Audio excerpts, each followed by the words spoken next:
Dung mishi ben metar she shaji daj. Talkwen, talbel, ngambel,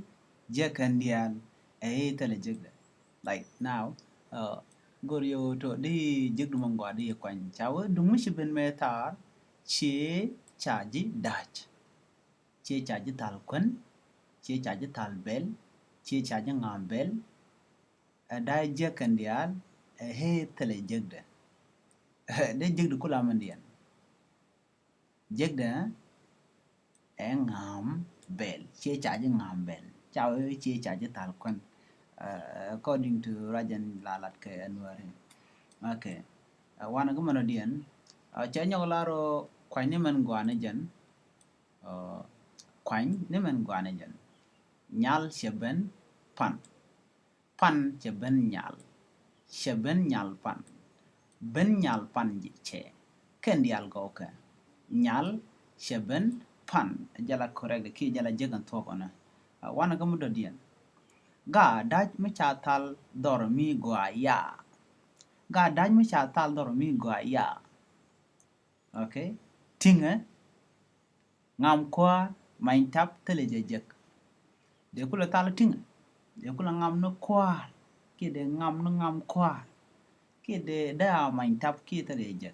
jek de ga ngam kwa mi chatal dormi gwa ya ka ngam kwara janen ko konten cha nyok lar go menana cha wo chero yur bidai de George chero yur bidai de George tok tiga ka tok tinga ka tok tiga ka teleje jeg de tok tiga ka jen chero yur bu tok tiga ka de George mondo dian chalar ne dialtin goro bishop karon kina daru de jandaro akete ka daj magor kano bi bishop karon mi jidit kamal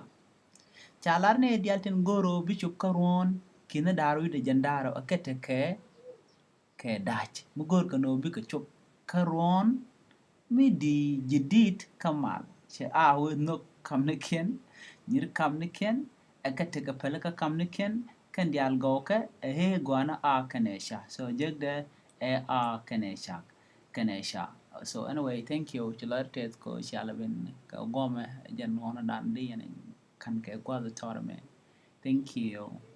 check gwana ma news ko bi aka leng en mo gwa de kon de lo dan tet de mo